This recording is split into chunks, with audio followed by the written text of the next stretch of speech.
welcome back to another video. Today I'll be making an art piece using colored pencils from Woomer. They were kind enough to send me one of their products for free, and I'll be giving an unbiased review of my first impressions and experience. I've been wanting to play around with pencils for quite a while now, so I'm very excited to try these out. But before we begin, just to be clear, I have not been sponsored or paid by Woomer, and these are my personal, unbiased opinions.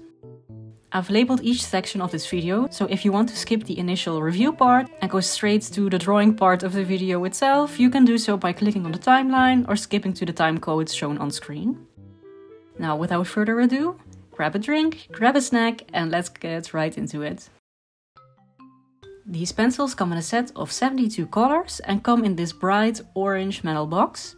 Around the box is this sheet of plastic wrapping paper with all colors displayed on the back. Something that might get easily overlooked is that you can cut this wrapping open to find a coloring template on the inside. Underneath each of these boxes on the wrapping paper is the name of the color, so you can use this to make your own swatch test with the colors. There are 2 layers of 36 colors. You can lift this tray up to reveal more of the set underneath. Seeing all the colors together like this always makes me so excited, and I love how much variety there is within the colors in this set. If you look at the end of the pencils, you'll see that the color name is right next to some stars.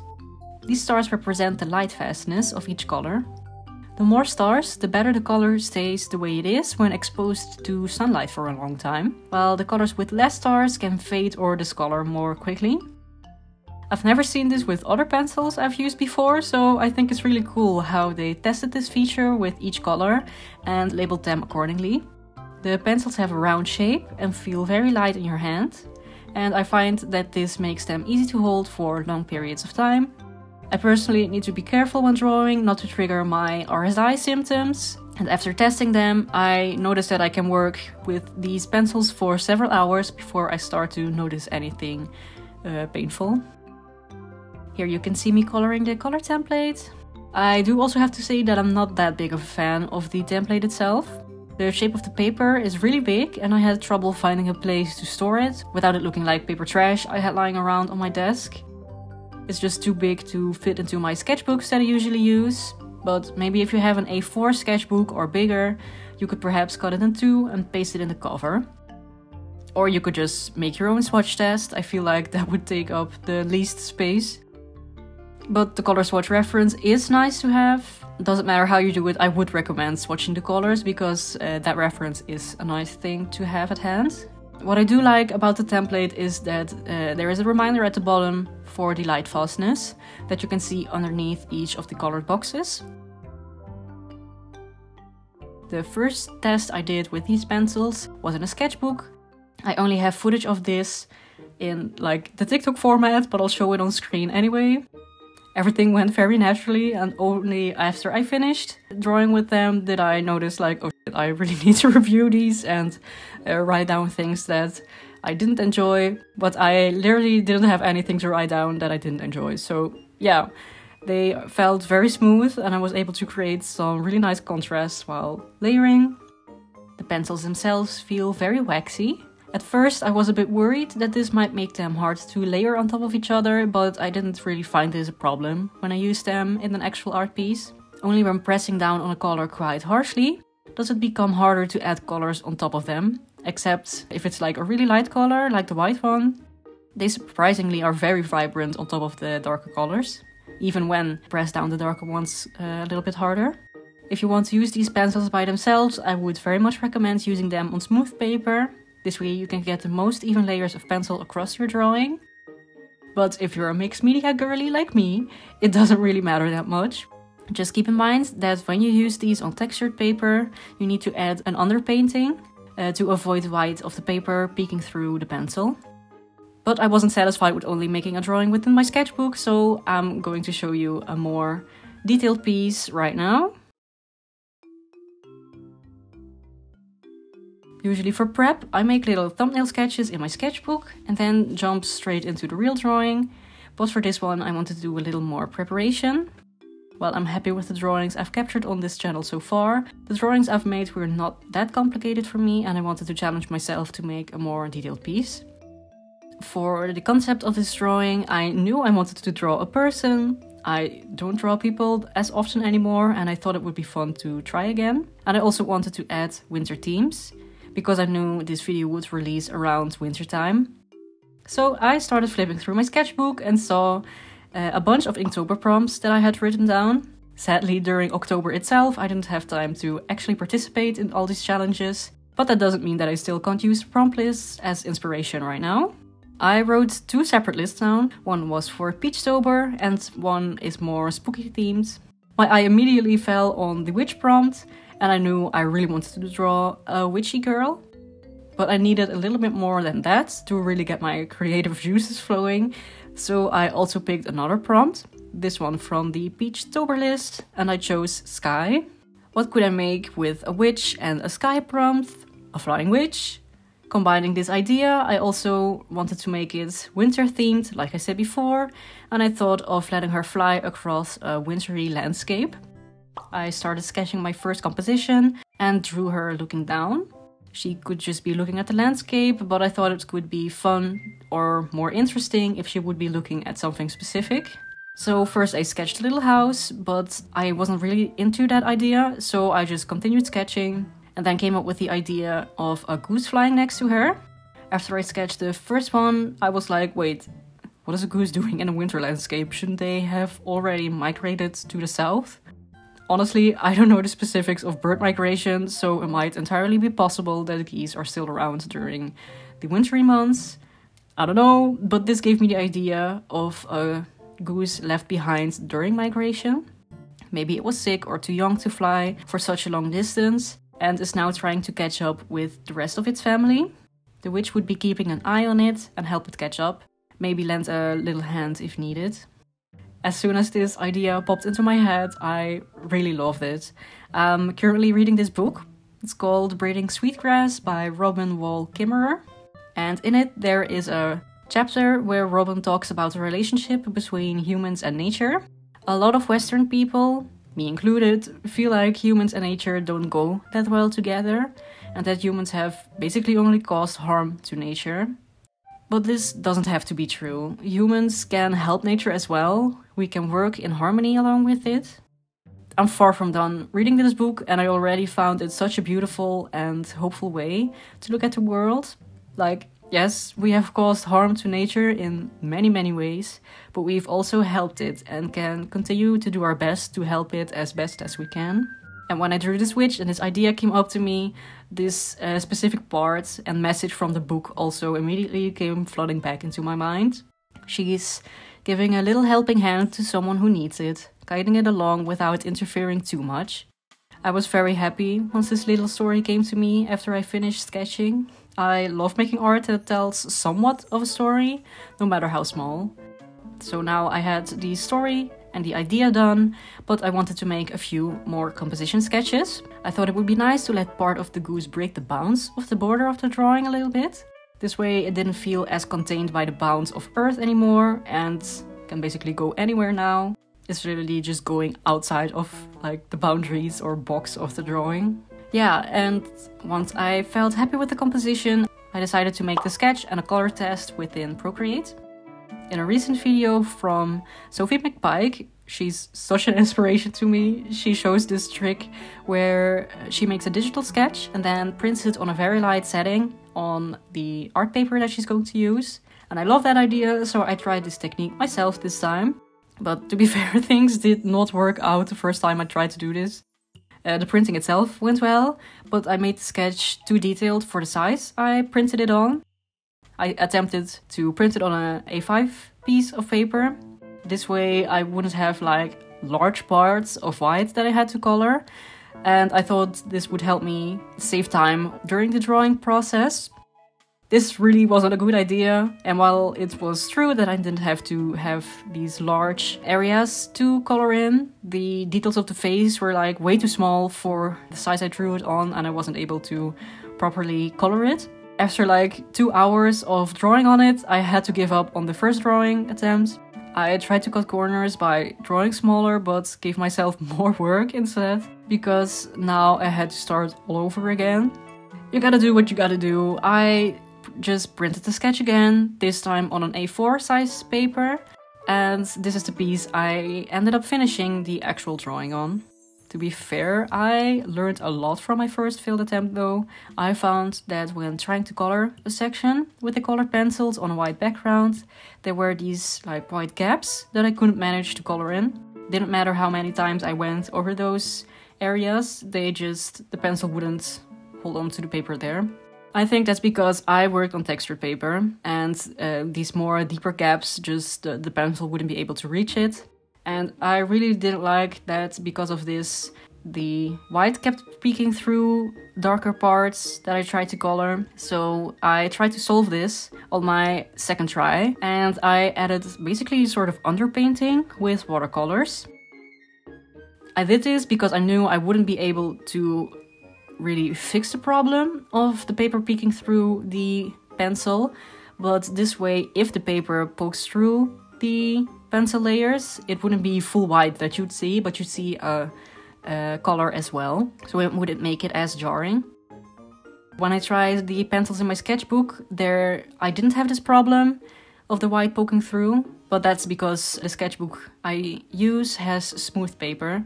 So do keep that in mind, that the paper you're using has a lot of effect on how the pencil shows up. I ended up using a mix between watercolors and Copic markers for the underpainting. After the base was ready, it was basically smooth sailing from there. Because I had already made a color test on the iPad before, I knew what to do and I slowly just kept adding layers of pencil to the drawing. I do also want to reiterate that this piece took me like 2 days of preparation before I even started on the actual thing. And even then, I was so unhappy with the first attempt that I decided to start over. I first wanted to get to know the medium I work with, then started planning what I wanted to draw, what composition I wanted, then sketching the piece on Procreate and making a color test that, looking back, is like way too detailed for a color test, but anyway. Like I said before, I really wanted to try to challenge myself with this piece, and that also caused me to feel a bit more pressure than usual. I especially feel this when I draw human characters.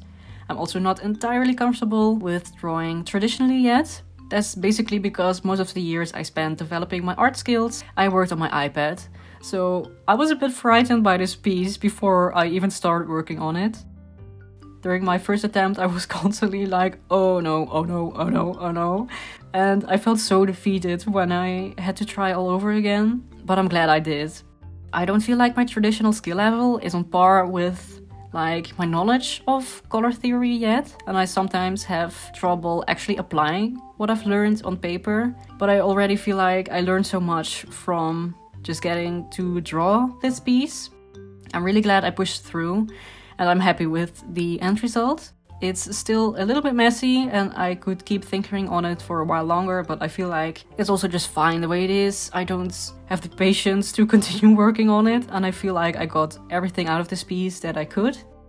Let's just say that art is not easy, but it can be so rewarding once you push through and challenge yourself and make something that you amaze yourself with. I think that's all I have to yap about for now, so I'll be putting on some background music so you can enjoy watching the rest of this drawing process, and yeah, I'll see you in a little bit.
since we're nearing the end of the drawing process, I would very much like to thank you for watching this video.